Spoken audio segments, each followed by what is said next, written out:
Anyway. What's going on, guys? Welcome back. Another edition Holy Try Football Podcast to be AY coming from the People's State capital, Blue State, the Commonwealth of Pennsylvania. To my west, D-Berg, what's going on? Irregardless of what anybody might tell you, it is not basketball season yet. So don't believe it. It is not. Enjoy. Even if your team loses to the Citadel, it's not real. Enjoy these early games, but wait till January where it cranks up. To my east. What's going on? Enjoying very warm weather. It's been like 68, 70 degrees yesterday. It's useless to me in the midweek. I'm got rainy and 44 highs to look forward to on Saturday. Outdoors for put up or shut up time for this Penn State United squad. Excited. The unranked chip on the shoulder. We'll see.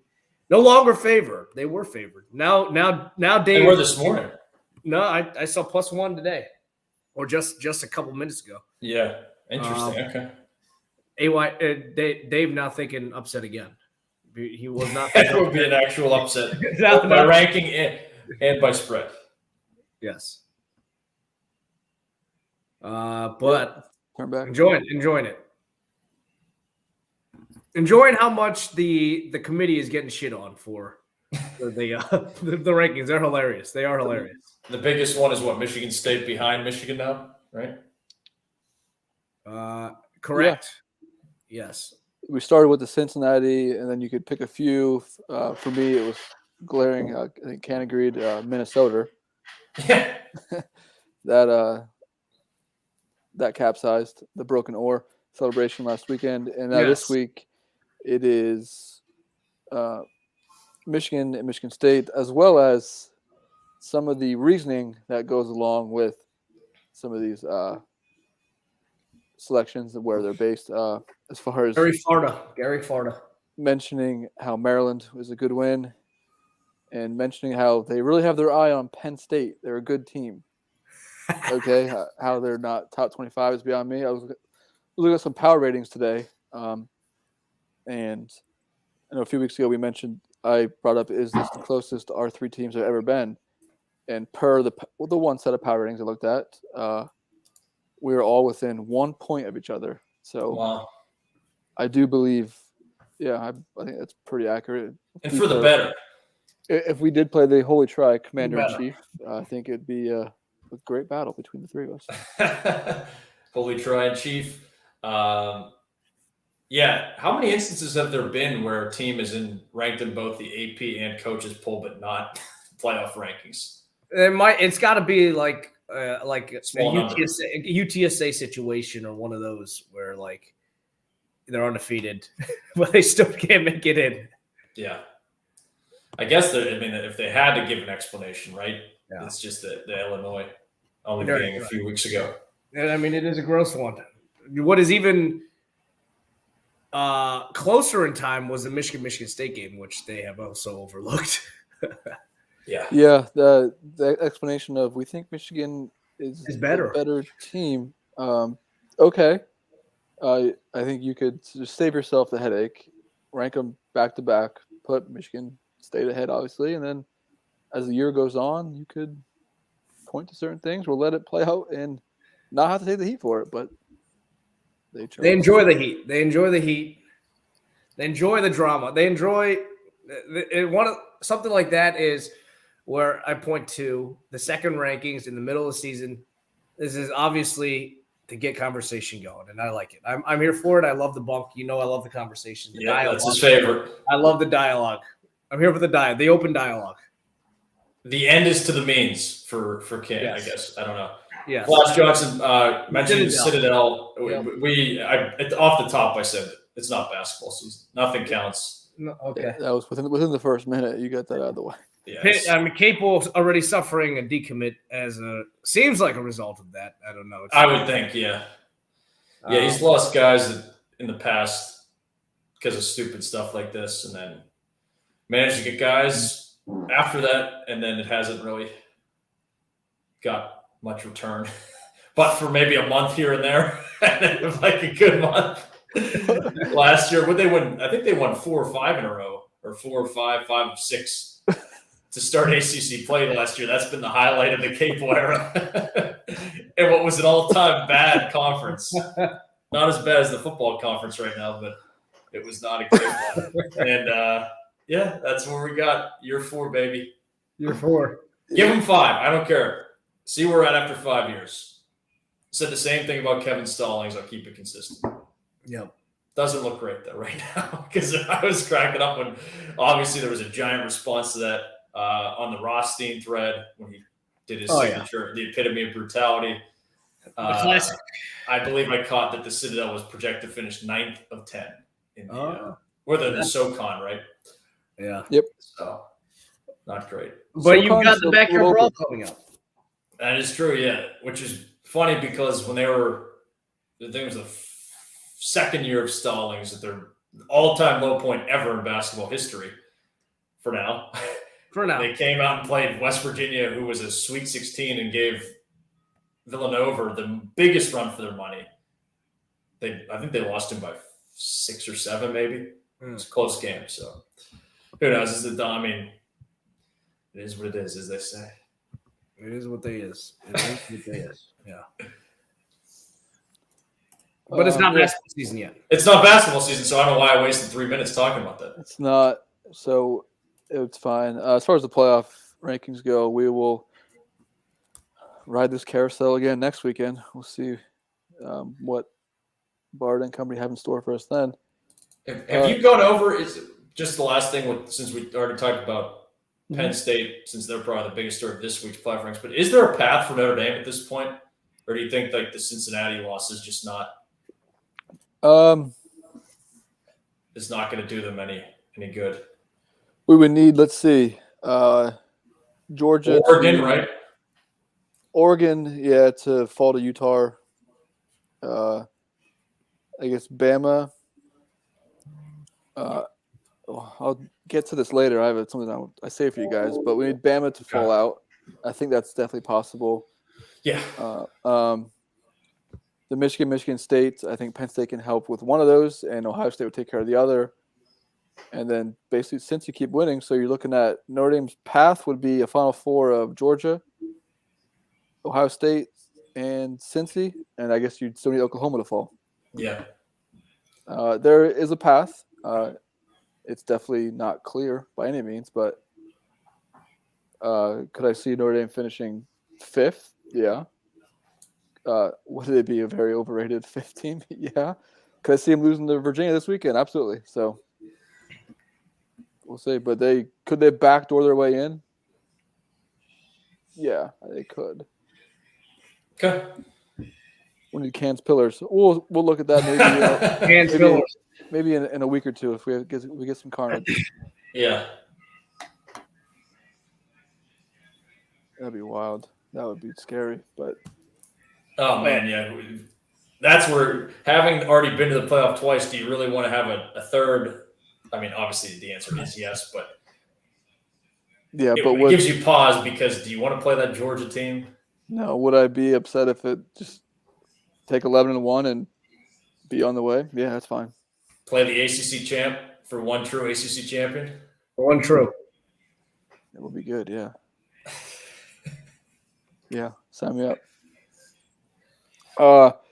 A few more news. A little slow this week, but I found some deeper ones here for us. I don't think we mentioned this here in the pod the last few years, but the Battle of the Ravine is this weekend.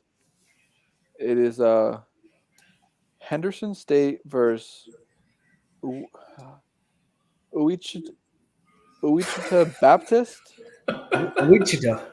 Wichita Baptist. I probably butchered that, but both these schools are in Arkadelphia, Arkansas. Heated rival, D2. And the cool thing about this is that the teams are separated by a highway. So they, whether it's home or away, they dress in their home locker rooms, and the visiting team then literally walks across the street to play the game. They get the police to block it off, and heated rival. Teams this year 9-1, 8-2, a lot in the line. Got some juice. Is the ravine is the highway? Oh, I don't know. As with most of It's cooler than saying Battle of the Highway. as with all these news and notes I look up, I don't dig deep. I let that. It's more of a tease. I kind of enjoy just mentioning it and then saying, "All right, I'm clicking it." But I did read a little bit. We have talked about this at least once in the past. Now that you say that, with the police escort and walking it out of their own locker rooms, so it's pretty sweet. 9-1, 8-2. And the all-time series is separated by one game, so it's close. That's a lot of fun there. So congrats to them. And my other note here is the KJCCC. It's a conference in Division 2, I believe, or 3, one of the two. Some drama there. The losing teams. One team, Highland, just lost 77-0 in their last game. Their coach just quit after the game. Fort Scott Community College. This is not D1 or D2. This is junior college league. Yeah, it says community, but you're right. It probably is. It is JUCO. The one team just said, "We're done," just like that. Just quit mid-season. Fort Scott isn't the team that my Cats lost to in basketball. No, they lost to Fort Hayes, I think. You're right. Yeah. Well, somebody came from Fort Scott. It does sound familiar. I think all the forts do. Basically, it's just these lower levels are struggling for money, and some of these teams just stink, and they're just folding. So that's sad. And the FCS rankings, let's shake up. Some top 10 teams going down last week. I know Game Day's pulling for the Montana State game next weekend. Actually, Lost Letterman is, and the Bear. But Sam Houston still leads the way. The only undefeated in the FCS. JMU, who I believe the football team is not allowed for postseason play. I think it's every athletic team. Yes, which is why I didn't draft JMU in my slow draft in basketball yet. That's not what I want. When does that end, by the way? The slow draft? Yeah. Oh, we're in round 9 of 32. Okay, so does it go all the way up to New Year's, or is that? It usually ends around the holidays, yeah. But with it being around 9, that being said, I think I kept 14. So I probably already have over half my roster filled. Like after I pick tomorrow, I'll probably get the pick. I think I have 7 straight rounds of keepers. So I'll be off for like a week. But you'll be able to pick up my slow draft teams by who I take in AYT every week, like Northern Colorado, who I had for 4 years straight. Still have Wright State, my boys, Wofford. Greg Cross is who you're getting to? That is where Fort Scott stuck out. There he is. Amazing. Wow. Formerly the hope of Greg Scott. There it is. There it is. Sweet view. Sweet view. So FCS, stuff I remember. Little shake up there. Montana State at 3, South Dakota State 4, and North Dakota State at 5. And week 9 results are in. Good week for me. 9-3. Hit on my lock, which I forget who it even was. Oh yeah, look at that. 7-5 for Can. 6-6. Can has been surpassed in the rankings. Oh, that was a couple weeks ago. Oh yeah, 9-3. AY, amazing. The altar. So yeah, 12 over now. 5-5 on locks though. Can 7-3 on locks. Can's locks have lost 2 in a row now. I'm on a 1-game winning streak. I had North Carolina. I probably shouldn't have got that one, but neither team could play defense, so we got it. And that's where we're at from last week. Army will retain the commander-in-chief with that overtime win over Ask Force. I love the 11. I like when they do that 11 or 11:30 a.m. Eastern kick. Oh yeah, that was perfect for the halftime of all the chaos going on. And it was a 10:30 local kick. They were in Texas. Yeah. Big fan. Troops are early risers anyway. Yeah. Yeah.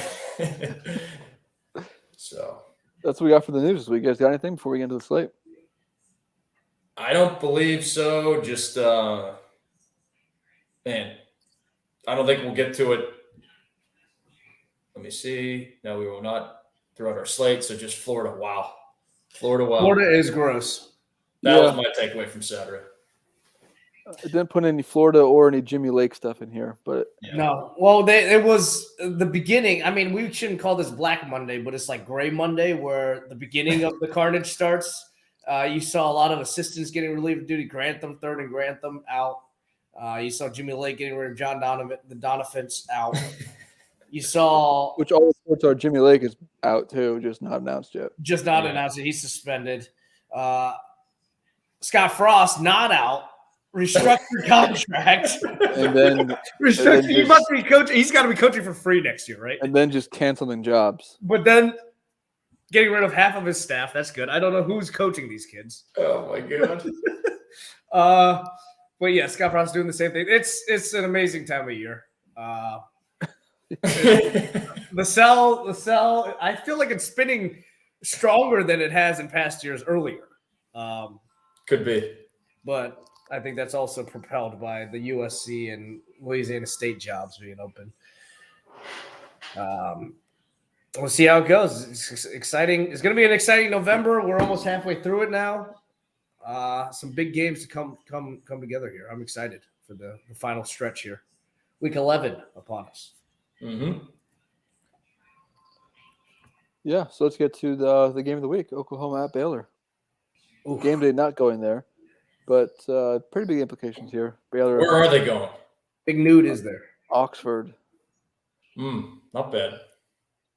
Oklahoma laying 5.5 at Baylor, and the committee saying Oklahoma is a different team under Caleb Williams, which they are, but how they keep Baylor's not 13. Not reflected in their ranking. Yeah. If they say that. Wait, Baylor's 13? Maybe I didn't update them. Oh yeah, let's see here. I went through. I thought most of them. That might be that actually might be right though. Baylor is still 13 after this loss. Baylor is 13. That is ridiculous. And what were they at going? They're 18, I think, in the actual or in the AP. What were they last week? Let's see. 12. They dropped one spot after the loss. The committee is amazing. Amazing. Yep. Bulls are charging, by the way. Here we go.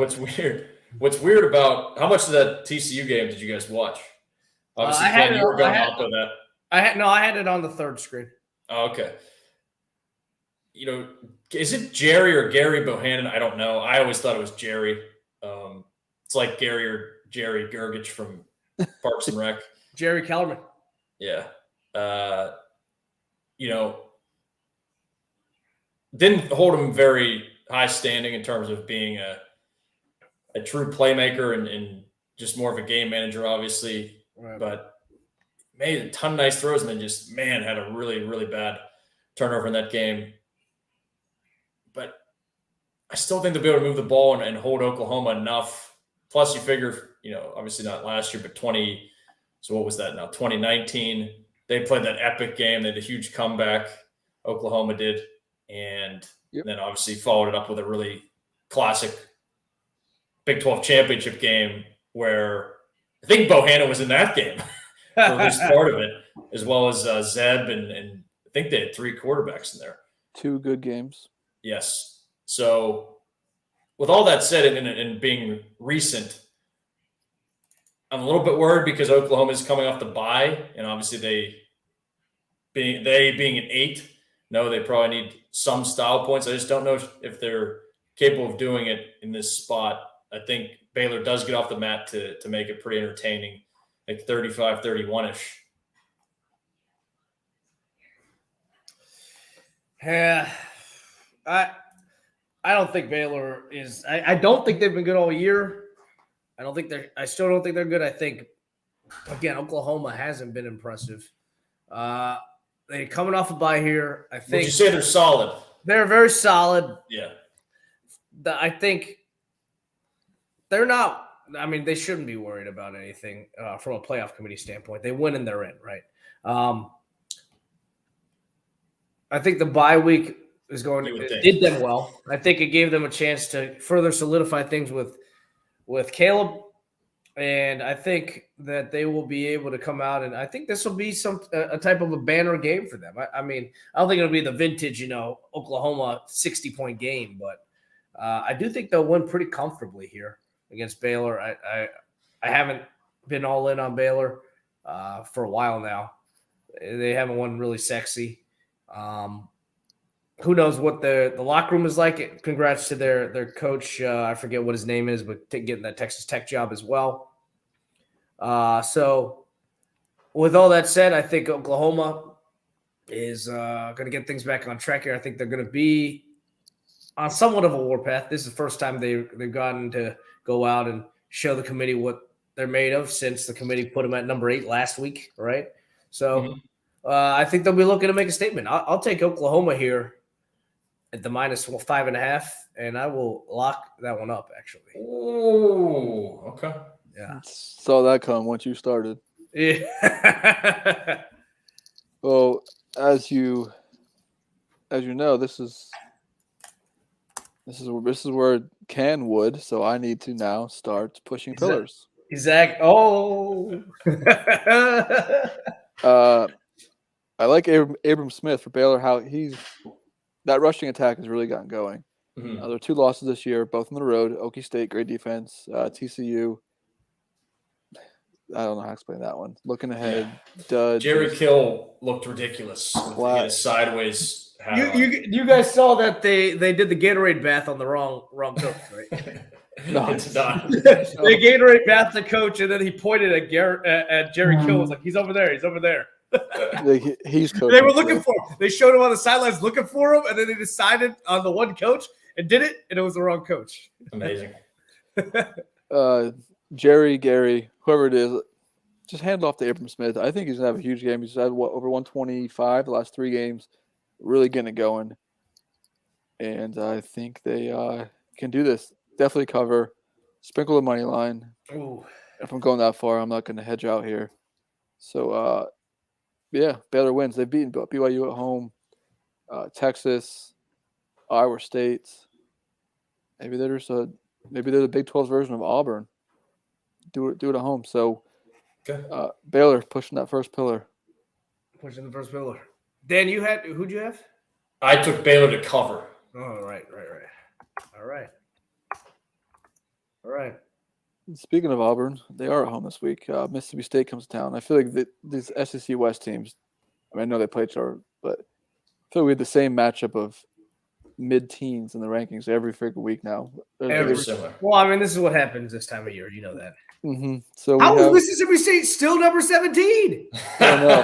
That's why, for this reason, I'm taking Auburn by 2 touchdowns. Whoa, hold on. They're out. Okay, so I forgot to knock that one. You forgot, that one. Auburn is, because we have 2 number 13s on the program. Yeah, no, Auburn is number 18 or 17. 17. 18 that's Auburn the matchup. 17. That's the matchup I did not go back and edit then. Okay. I was gonna blow a gasket if they didn't drop at all after losing. Breaking the fourth wall. Sitting out of the cold. Bo Nix is at home. Road Nix, yeah. And I think this Auburn team at home is pretty good. It's pretty good, and I think. And I still don't know what to make of this Leach team.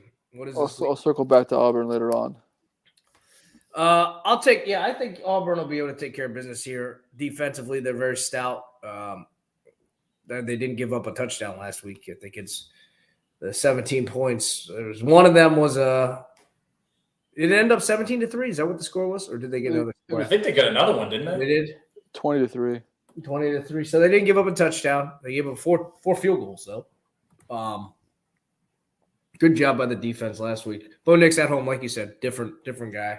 I'll take them to take care of business here and cover the 5.5. I believe in Will Rogers. Oh, I believe that they are a little bit beaten up from this gauntlet that most teams have to endure in the SEC. In the SEC West? Not in the ACC. In the SEC, they have to endure a gauntlet. So I'm going – it's just a little bit lower than I would think. It is lower. It's peculiar. So I'm going to go with the Pirate to pull off the upset. Nude kick also. So that's got my antennas up as well. Will Rogers. Thank you. Georgia. Hey, well, you took Auburn though? Yep. Yep. Georgia heading to Knoxville. Oh. Vols catching 20. Another week. This is what they're going to beat Florida 31-0. Yeah. Do you think? Yes, you were. Oh, go ahead, AY. Sorry. Not this week. This is going to be close. I was going to say, do you think they get over 14 points? No team has scored over 14 points on them. Tennessee does. And Georgia, they're not scoring 30. So, therefore, it's definitely a cover. I don't know. See what Kentucky did on them last week. Kentucky had 99 plays on them. Georgia can definitely shove this down their throat and run it 4 yards a clip, I think. You would think, but but then they'll come back, and I don't think they'll score like they scored on Kentucky. Has Georgia been tested this year outside of the Clemson game? Outside the rock fight of Clemson? The Clemson game? No. I mean, I guess you could say Kentucky-ish. This is their stiffest test in a real football game, not that rock. But, hey, Florida tested them for about a half. Yeah, that's for about 28 minutes, 27 minutes. Georgia wins 24-16. Ooh, that'd be spicy. Mm-hmm. I think they get to 14 points. I think Georgia gets to 31 points. So I will take that cover as well. I think it'll be interesting. Tennessee, Heupel's got them playing well. Dan, you weren't a big Heupel guy, right? Just based on how he kind of, as much as you can in a short period of time that he was there, ruined what they had going there. Just undisciplined and took a bajillion penalties, and saw that Pitt Tennessee game earlier this year. But maybe you know what? I think it'll be 3 touchdowns. I'm going 42-21. Yeah, with the complete heel turn. I'm still taking the Vols to cover though, despite not liking Josh Heupel. I would be. Oh, it would be so offset because I would be so happy for Roth, but I would be so if they did end up pulling it all off against Georgia. I do think they'll score on them, though. I do think they'll score on them, but a little bit, yeah. I think Georgia can shove it down their throats a little bit. Here we go. The Boilers, number 19 Boilers, with 2 fraudulent top 5 wins. Again, against shitty. I'd call them the exposers. The exposers. They are the exposers. The exposers. They like exposing they like exposing other people's asses in public. Ohio State. This is the 20-year anniversary of the Holy Buckeye call. Some would contend the most shocking call of all time. If you remember that 2002, I guess it's 19 years, not 20 years. Not 2002 Ohio State team. Yeah, it'd be 19 years, yeah. The absolute most conservative, grossest team out there. But on 4th and 1, Jim Tressel drops them back and tosses to the end zone. Incredible call. Yeah. The most shocking call of all time. They are not going to West Lafayette. They are home here against Purdue. Is this the first time they're playing since 2018? I think it is. So they own one. A little bit rough around the edges. Yeah. In Lincoln, and I think the offense has been rough around the edges for the last couple of weeks now. Yeah. Well, I think that was more so your defense a couple of weeks ago. Was it though? You see, I guess Nebraska's defense has been good this year as well. And the center was having an aneurysm or something. I don't know, but I'm taking Ohio State to win by more than 20 points. Ooh. Because who beat them after Purdue beat Iowa? Who beat them after Purdue beat Iowa? Who beat Purdue after they beat Iowa? Somebody, right? Wisconsin did. Yeah, and they beat them big, right? Yeah. Same thing this week. Same pattern. Yeah, I think it could be like that, but yeah, I mean, Purdue's been feasting off of turnovers in both these upset wins. I'll go with that. I'll go same score as the Georgia Tennessee game here for the same score. 42-21. All right. Easy enough. Yeah. Well, I'm taking the exposers. Oh. To win? No, not to win.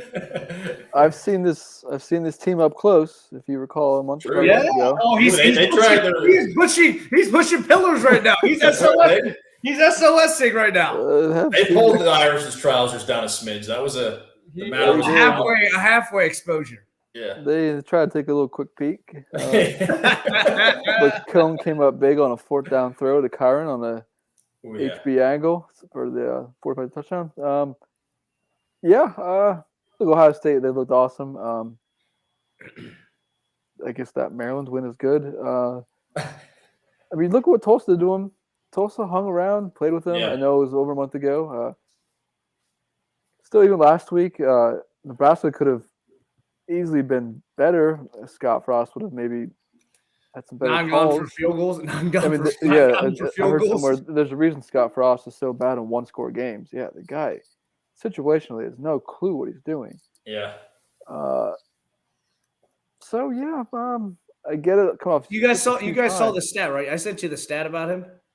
What was it? This year they were outscoring teams and are 1-6, right? Yeah, 190 to like 176 or something like that overall in the Big Ten play, and they're 1-7 in Big Ten play. Not great. I'll take Purdue here. I'm not saying it's gonna be close. It could be 14 to 17, but I just don't think Ohio State's gonna drop the hammer this weekend. Maybe whatever. Okay. AY trying to expand his lead here. AY expanding. Not afraid of that. I put this game on because it's just so freaking gross. I don't want to talk about it. But Minnesota at Iowa. Iowa laying 5.5. Just gave me Iowa. Did they end up winning by last week? Like 17-6 or something like that? Yeah. It was this not going to be not an offensive one for the ages. We'll call this game 20-10. Hawkeyes. Gross. I don't even care.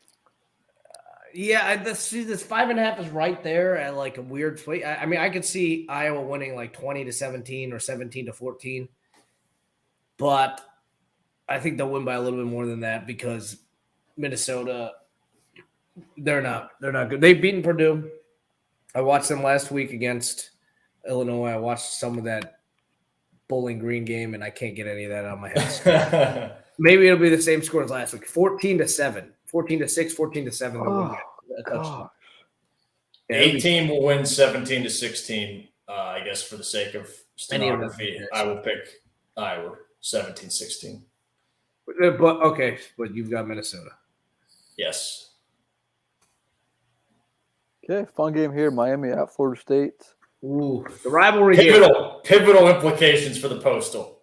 Can FSU Michael give Pitt more breathing room? We'll see. We'll have boots on the ground. We will.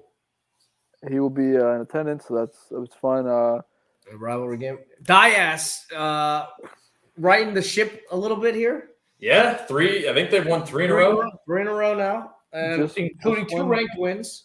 Just when you start to fall back in love with them. I was listening to Mandel, not Mandel.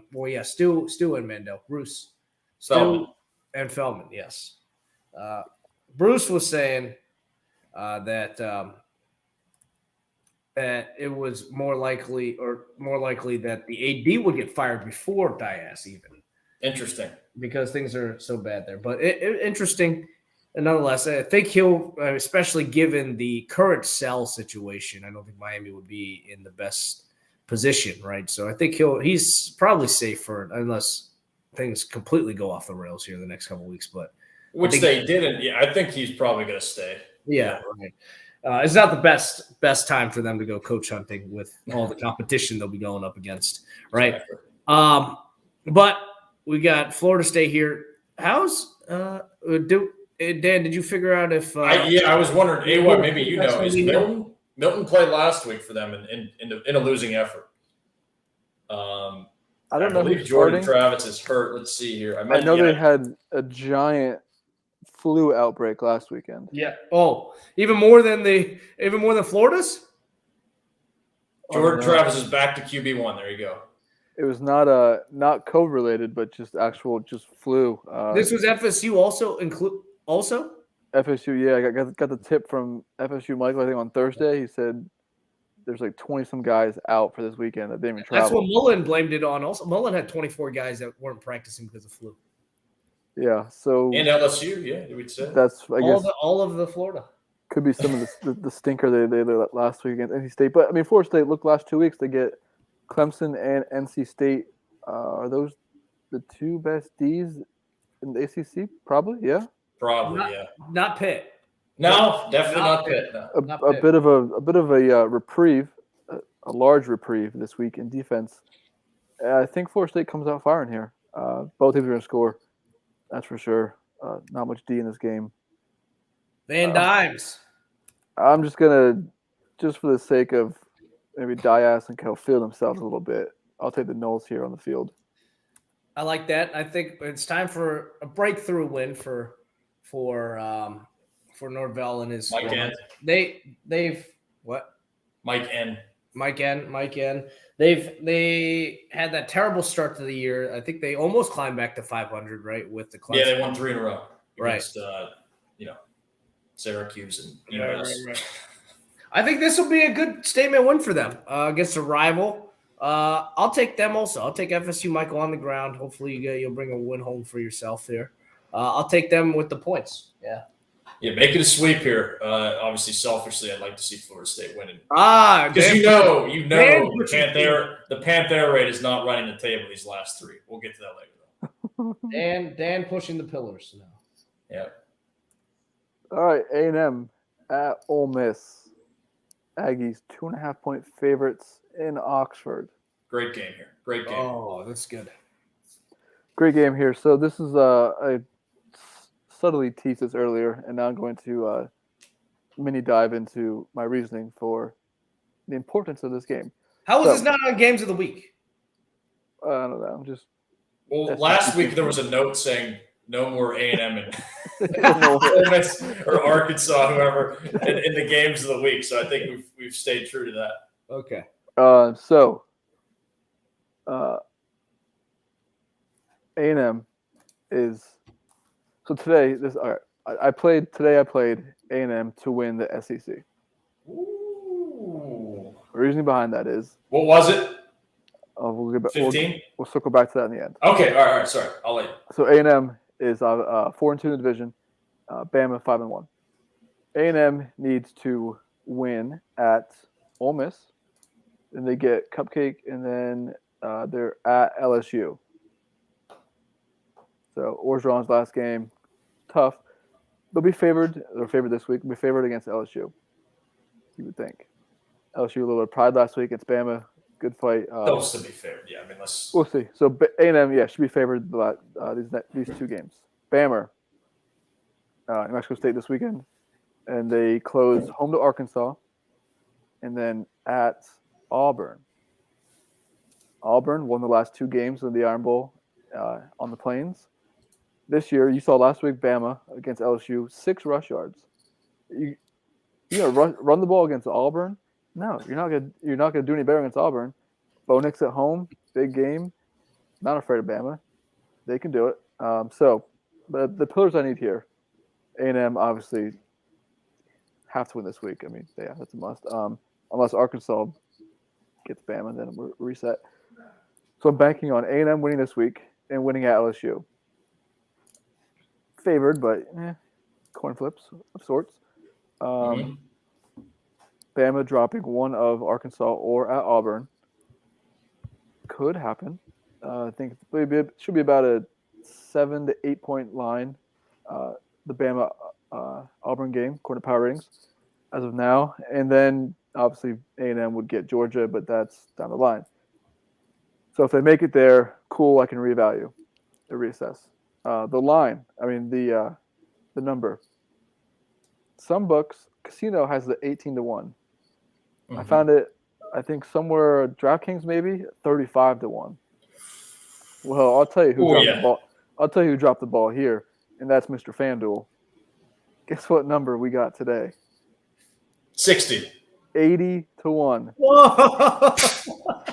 How does it happen? It's amazing. How do I not? Like, FanDuel fucks up a lot. Yeah. I ran the math. I ran the math with FSU Michael. He did his little, the probability. Say we were conservative. Say 50% win this week for A&M, 50% against LSU. We're going like 70% win over Auburn. We're in the numbers. and the true odds should be somewhere around 25-1 conservatively, and we just got 3 times that. Can you still get Plus it? EV. If you, if you've FanDuel, you could definitely take a stab at it. So do they have? Let me ask you this: do they have a cash out feature for that? So say they win today. I mean, obviously you're just gonna let it ride. But hypothetically, do they have that available? Because I'm not sure if they have it on this. I don't know, but yeah, it's still. Because you would think that should be a huge correction if they win this. What was it under? What's it under? FanDuel, you can see it right there. The plus 8,000? Yep. Obviously, the other reason. I mean, that's an absurd. Is it likely? Probably not, but 80-1. But they clearly have been buried with probably Georgia and Alabama tickets. This Yeah, that was my thinking there. Yeah. So if A&M takes care of business and Auburn can upend Bama, you got 80-1 A&M versus Georgia. Nicely done, AY. Good hunting. I will admit I did see somebody mentioned A&M to win the SEC is a good number, but that's all I saw. So I was like, okay, what does that mean? Yeah. So I went and looked it up. Crunch the numbers. Crunch the numbers. Did my research and I was like, wait a minute. Yeah, this random person is completely right. This is crazy. So yeah, there it is. So therefore, we all have to pick A&M. A long way of saying I am on A&M this weekend. Or maybe we should all pick Ole Miss. How should we game this? We have to think. Yeah, see, I'm not huge on A&M as a whole, but I think you just can't pass that up. So yeah, I mean, I was going to pick A&M anyway. So for whatever that does for you, feels good. I guess I'll take Versiller's boy Calzada. Oh my God! Whatever the hell you want to call it, development that has been over the course of the season. So I always say, I'm going to say the same thing about another guy. Hold on, I'm just keeping track. Okay. I also Petras. Even the Petras could be something at least respectable by the time all is said and done. Petras. There is cash out options for this. There is a cash out option. So if you do it, yeah. Did you just do it, Cam? I did. I put $10 on it. Yes. Okay. It's going to be going down to 60-1 after this broadcast. Yeah, it was one of the local. I think it was PA. I think Sugar House was like 18-1. Crazy. That is crazy that they would have that. We just got to just survive this weekend and go from there. Yeah. One game at a time. You might have to go down to the Iron Bowl if all else holds the next couple of weeks. That'd be sick. I think. No, I'm just buying into Auburn now. Auburn can do it. Yeah. And then you just have to beat Georgia. Nah, you just got to beat Georgia.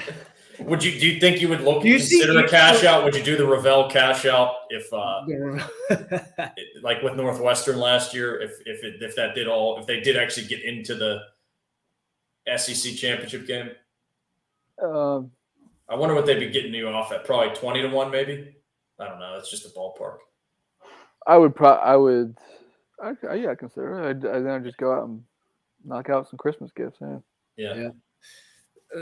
On a side note, Texas A&M is putting together an absolutely astounding class. They may blow out the. I don't think they'll get the highest number, but they'll get really close to the highest overall composite number on really recruits. Yeah, based on who they're favored to get right now. They just got the number 1 defensive lineman in the country the other day, number 2 overall the other day. But it's ridiculous the class they're putting together. They're going to get 4 or 5 more really highly rated guys. Interesting. Yeah. They've already got that defensive lineman they got last Saturday is higher rated than Myles Garrett was, and the quarterback they have is higher rated than Kyler was coming out of school, and it's a ridiculous class they're putting together. Good for them. Michigan also looking very good for you. Buffalo, not Buffalo. Buffalo looking good for you. What are we at? At the moment, they're up by 8. Michigan's up by 8. Oh, look at that! Great pride from the Bulls. Good pride from the Bulls. I mean, they cut it to 6 just a minute ago. Oh, never mind. All right. But the game itself, I will reverse jinx us. I'll take Ole Miss here. Okay. I'll take Ole Miss here. I'm not convinced Calzada can keep up with Ole Miss here, but again, they put on Alabama 41. So maybe Alabama's defense is definitely better than Ole Miss's. So they could, but I will take the points here. I think it'll be a good game. I'm excited to see it. Good defense against a good offense. Who knows how Corral's doing, but yeah, you think he's going to just continue to decline a little bit. I mean, maybe not a steady decline health-wise, but it's just not the same, right?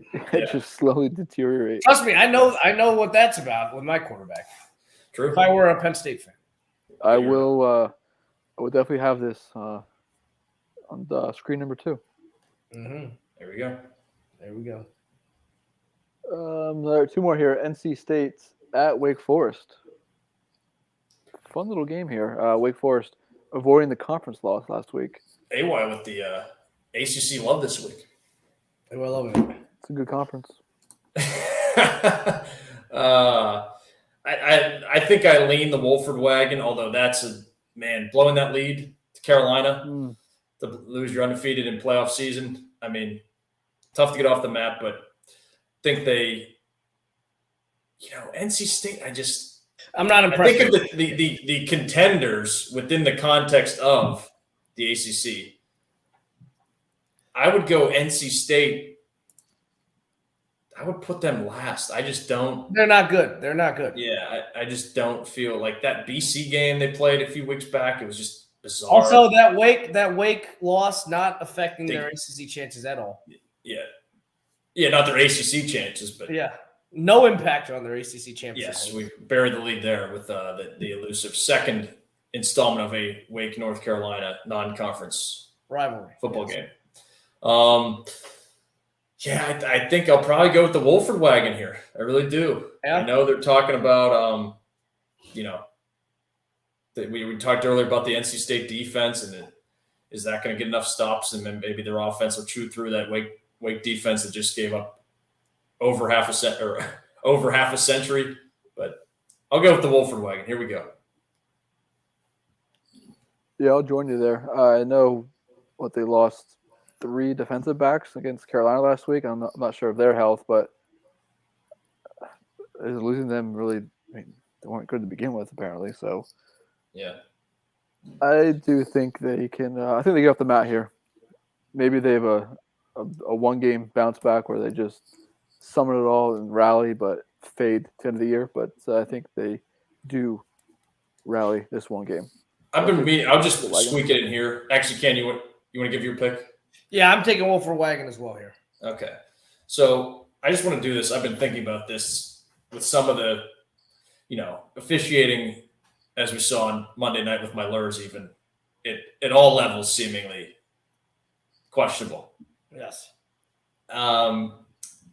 If you were the ACC, though, and you've got, I would say 2 packs of 3 to pick from. So you got Woke, NC State, and Clemson still sitting at 5 and 2. Do you want who do you want out of that 3? Obviously Clemson, right? I don't know how much you can jimmy the officiating to get Wake to lose another game, and then NC State to lose 2 more games. Well, if Woke wins here, they basically sewn up. But you would say out of those 3, you want Woke last, right? Yeah. NC State just being so close to Charlotte, and they've never even played in the ACC championship game, I don't think, NC State. So I think they would want that if they can't jerry-rig Clemson. And then from the Postal, you want Miami, right? You want Miami versus Clemson or Miami versus NC State. You don't want Pitt or the Zimas, right? I think you may want the Pitt in there because they are ranked that highly right now, and they want them to keep going up. Yeah, but I think that at this point, they're not thinking about playoff, right? So they got to be thinking tickets and TVs. Miami doesn't sell very many tickets. Yeah, but I still think it's probably you think Pitt and Virginia do. Carolina and Charlotte with the MAC train. I think it's probably they want Carolina in there. Well, he's already got 3 losses. I don't think he's out. So you're saying that? I think he's not. Yeah, he would need too much.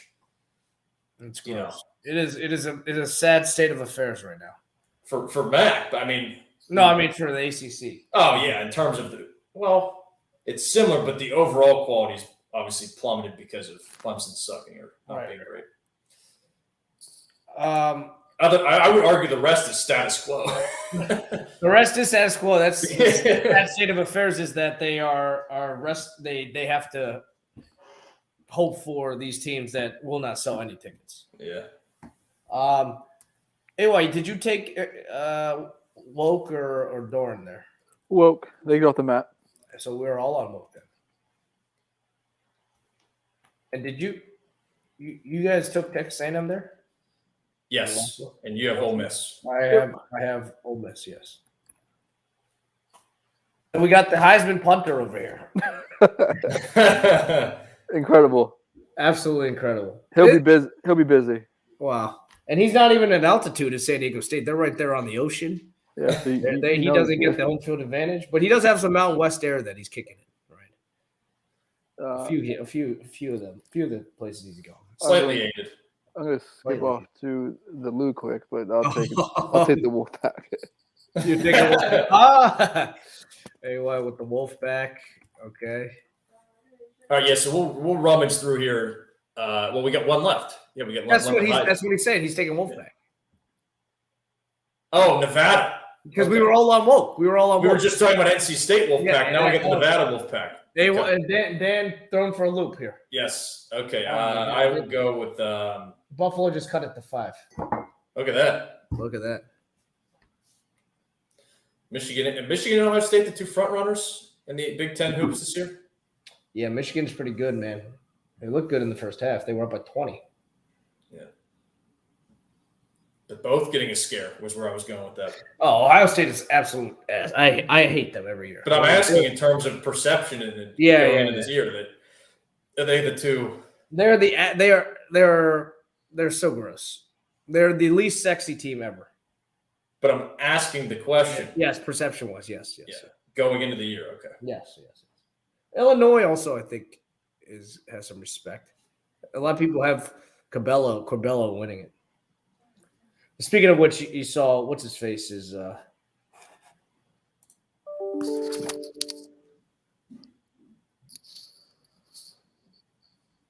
Well, I'm going Brady here. You're going Brady. I believe in the punting. Good pick.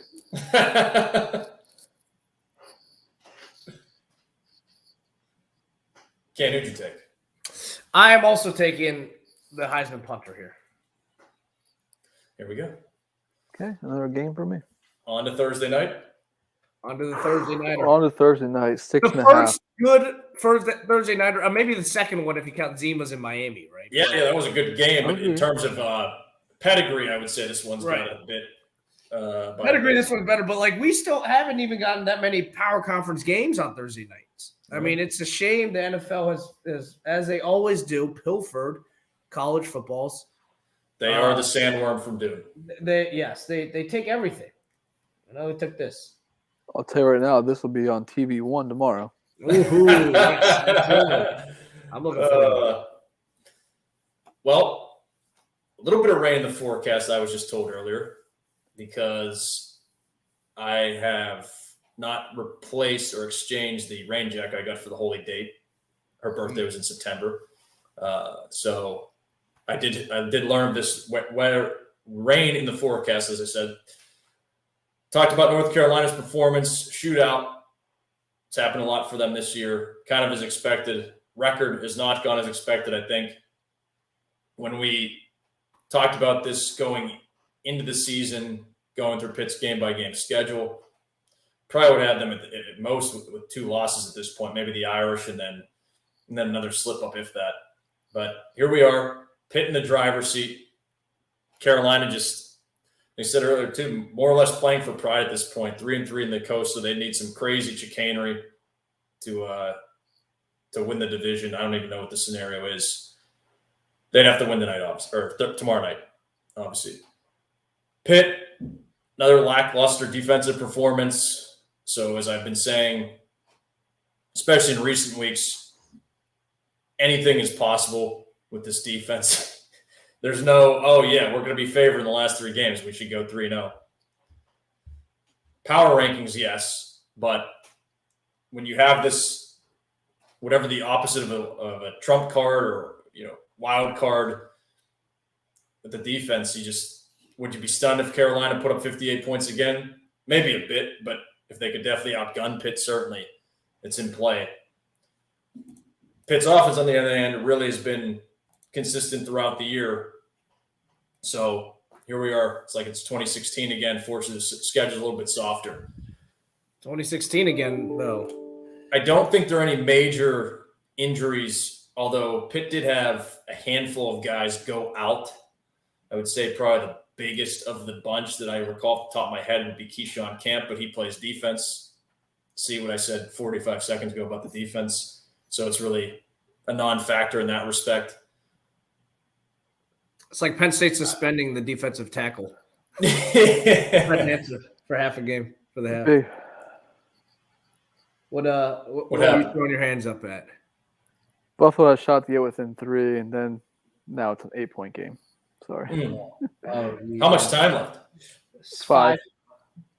I just saw the 3. Yeah. I think cover is extremely good play. Extremely good. If it blows to 11 or 12, though, then you're in jeopardy. Then the foul, which could be bad. Yeah. I was paying attention to the preview. The Pitt's defense, 45 seconds. Yeah, see 45 seconds ago about Pitt's defensive losses. I will say this. I tried to stick with my preseason predictions as long as possible. I did have this as a win, excuse me. And I don't think there's obviously much that would talk me off that at this point. However, I don't think you can, in your right mind, lay 6.5 points when you've got 2 offenses going back and forth like this on the favorite, obviously. You can't lay 6.5. So I will go, 41-38, maybe 41-35, something in that range.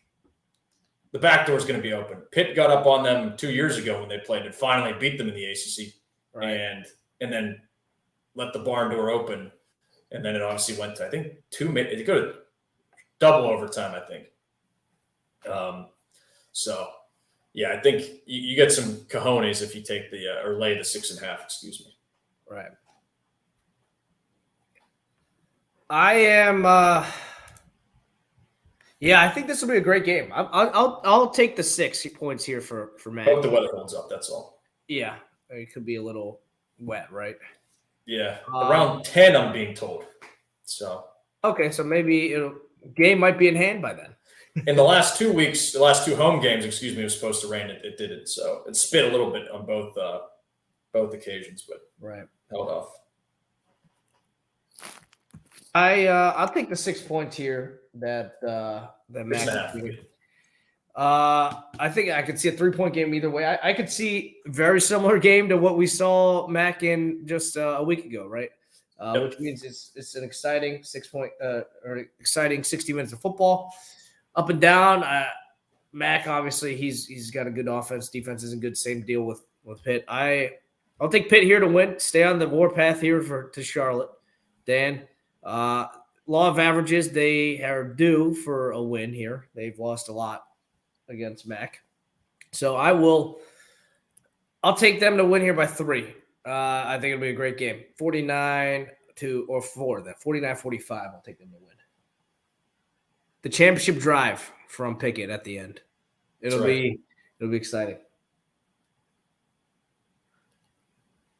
Well, as Mr. Pitt on this podcast, you need to shift some of this to the Pitt Hoops team, evidently.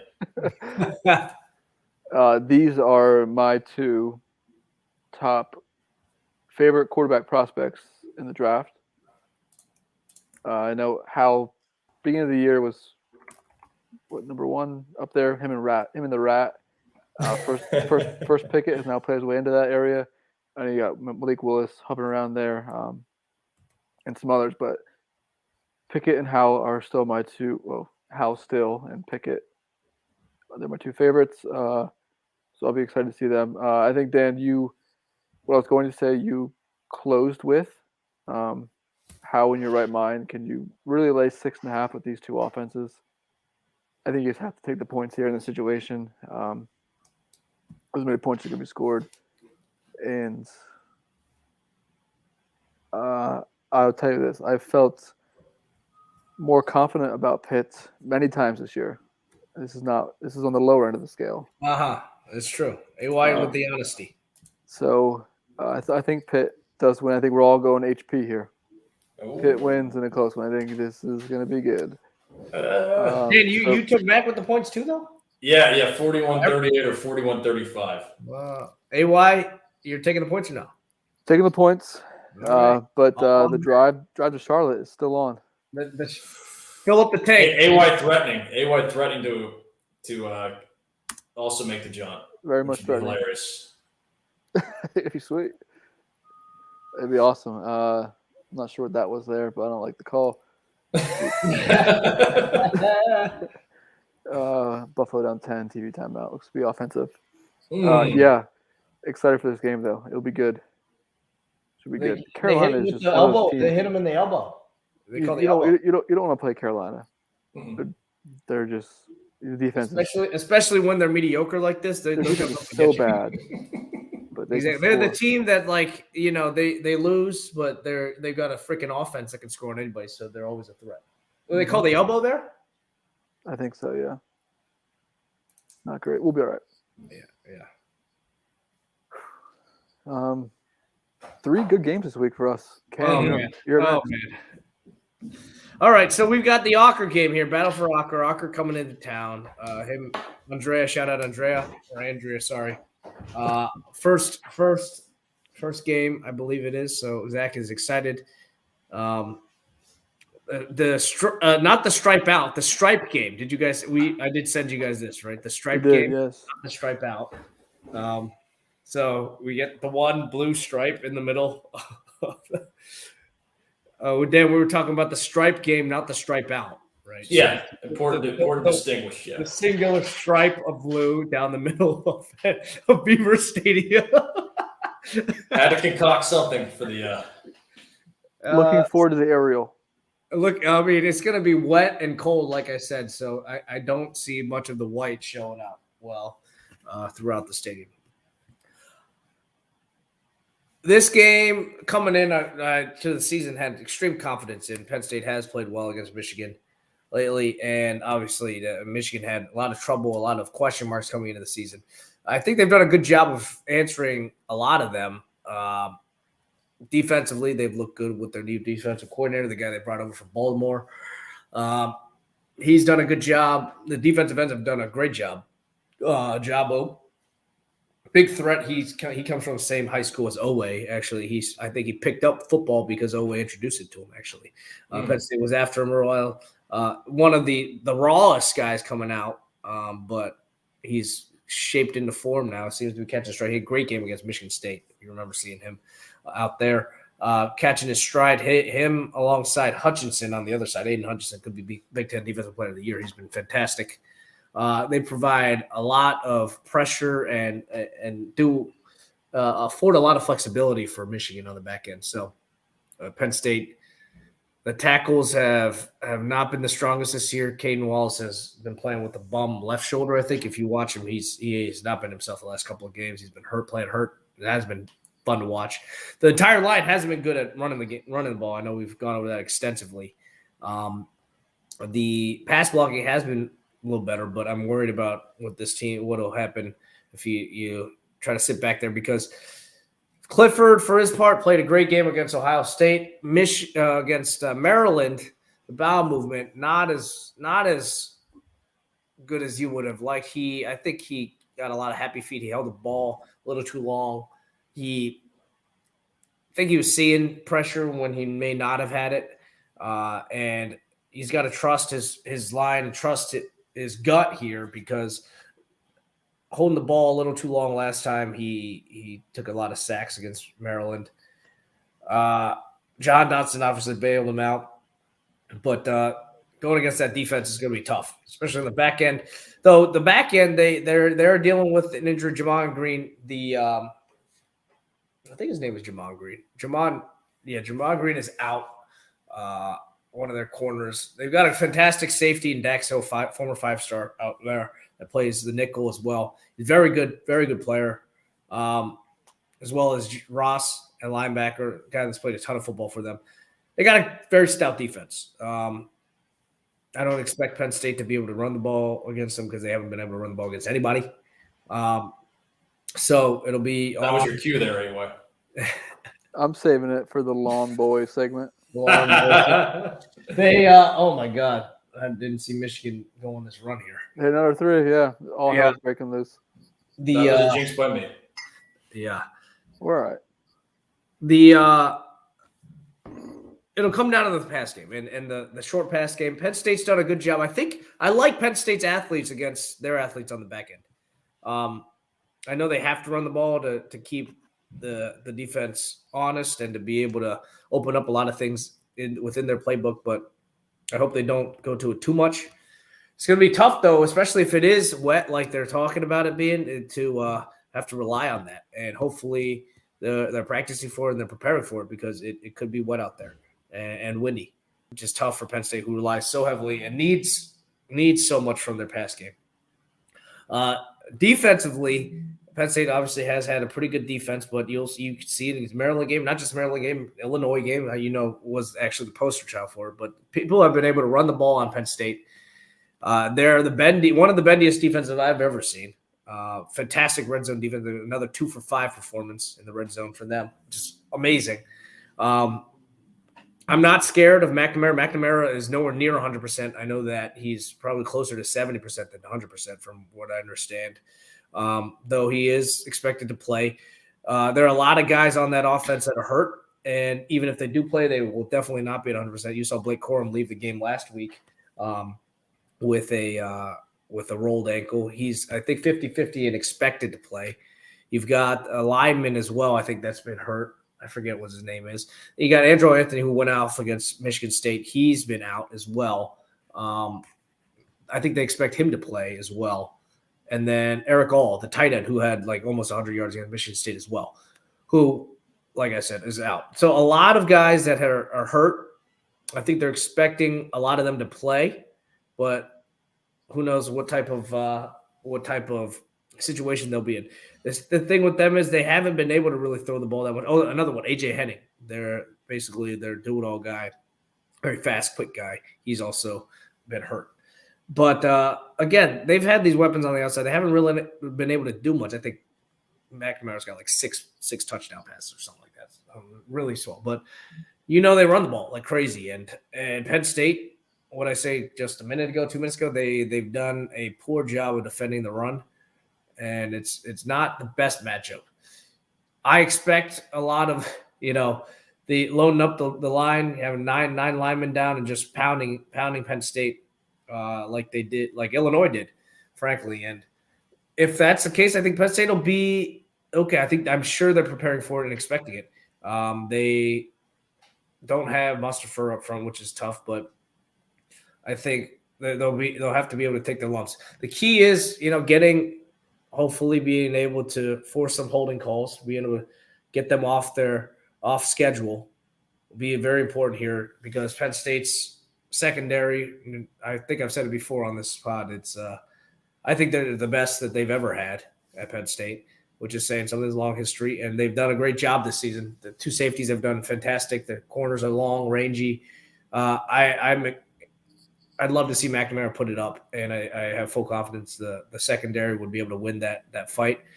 Again, it comes down to being able to stop the run, and for Penn State, if they can throw the ball on Michigan, it's going to be nip and tuck. I think it's going to, with it being so rainy, cold, and gross, I don't expect to be ideal offensively. I think it'll be a gross game. If Harbaugh does what he was doing, I could see him doing this, where he may try to outthink himself, where he may throw in some passes here and there that he shouldn't. Because he's got athletes that can compete with Penn State, right? He's not a Burt where he will literally just line up and just pound the rock.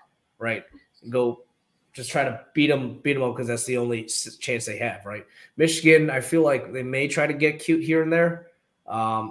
Specifically, Gaddis. Right, this is not a revenge game, but he's got history with Penn State as offensive coordinator. I think he's going to try to call a big game here, and maybe they'll get a little cutesy. Penn State's got to bank on that, and we got to be able to capitalize on any of those opportunities when they come to it. It's really going to come down to a turnover battle. If Penn State will be able to stop the run, and at the end, I was leaning towards picking the Penn State loss here a while ago at the earlier part of this week. I think it's a very important time here for the team. They're hovering, around a decent season, and then what could spin out of control or a 7-5 season. I like where Jahan and where Cliff have been here the last couple of weeks, despite the adversity, and I will look to them to will a victory here. I think it'll be a close victory. I think something along 24-21. I'll pick Penn State to win here, 24-21, something around there. But under 48.5. Under 48.5 can definitely see a Michigan win as well. Hey, what would you like me to go next? I'll go. I feel good about this game. I think Penn State wins. Oh, man. I thought that all week. I mentioned not wanting to go off my AY pushing pillars right now. AY is pushing pillars. Right. Michigan's they're soft. Not wanting to move off season predictions unless I've been way off. I have had the inverse with Washington, Michigan the entire year. I expected Michigan to be having the season Washington's had, and then vice versa. Mm-hmm. That being said, I still think Penn State's going to win this game. My gosh. I had this in the bank when we did our offseason previews for Penn State, so I will not waver off of it. And Michigan's got a ton of Even though I've plenty of reasons not to. Too. Yeah. Plenty of reasons to move off of it at this point. I won't. You will not. Wasn't a good sequence there, missing both free throws. They missed both after the 44 seconds after Michigan hit. No, before that. Now it's a 14-point game with 40 to go. So you think? Oh my gosh! Here we go. What do you have? 15? You need 15 and a half. So you need 15. Yeah. Oh, the missed free throw. I'm not sure where you are. I'm at I'm gonna try and watch the end of this myself. I'm at 20. This clock is. I'm at 33. All right, there's the end just one. Wanted it up. What? I'm not sure. The clock stopped for me. I got an ad playing. Oh. And one. Yep. I think you got it. We should be good now. Yes. Okay, good deal. Lawn Boys eat this weekend. No way. There's no way they've been starving all freaking year. They've been starving so bad that they can't eat. If they ate, their stomach would explode. Is that coming through? Yes, it's coming through. It is, yeah. For those of you doing, I'm changing to the Penn State game. I'm on the line right now. He missed the free throw, but calling off the dogs, running out the clock. Even those who got it late appear to cash. Those late. Well, the ones that got it late got like plus 12, right? Oh, then they pushed. Or plus, I saw it go down to like 10.5, actually. Oh, well, there you go. Follow AYT. This is way behind. Early birds get the worm. That's right. I'll have it out by 9 every morning. On to the final game. I don't know. Cam wants to watch his boys, Irish Virginia. Brennan Armstrong is playing. He is playing. I know Dan's been paying attention. I had Google News alert set up for Astron.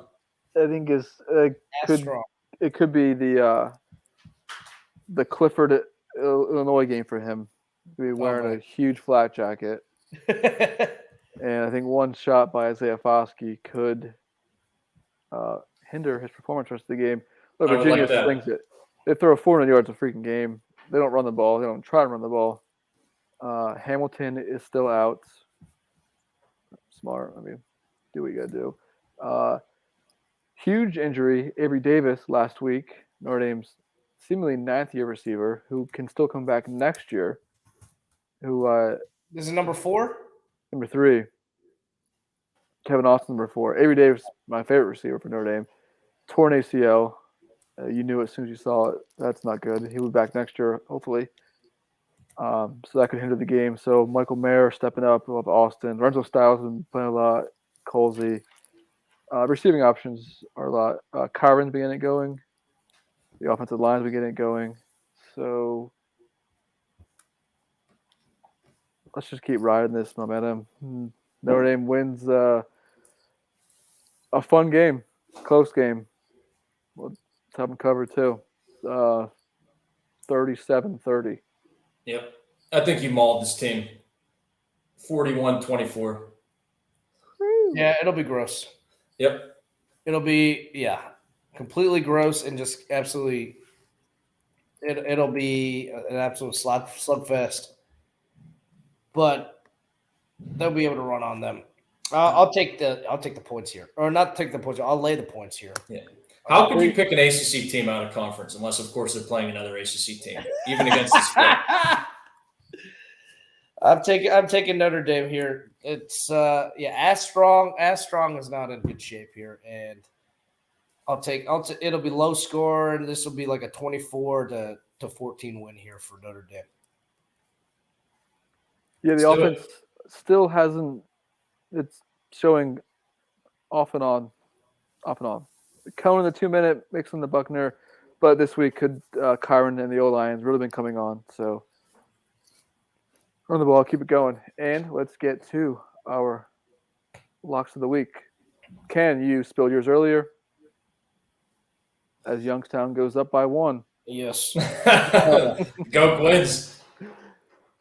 Ken is taking the Sooners. Yes. I'm going Vol Nation here. We all on Notre Dame? Ooh, yes, all ND. All ND. All ND. I'm taking the We're Vols. all on the Holy Try this weekend. A holy weekend. Let's do it. And Ken, mark me down for Tennessee. Yep. Roth keeps it close. Love it. 20. We haven't had, since the Bama A&M, we haven't had a scare in a few weeks. We had LSU. Bama.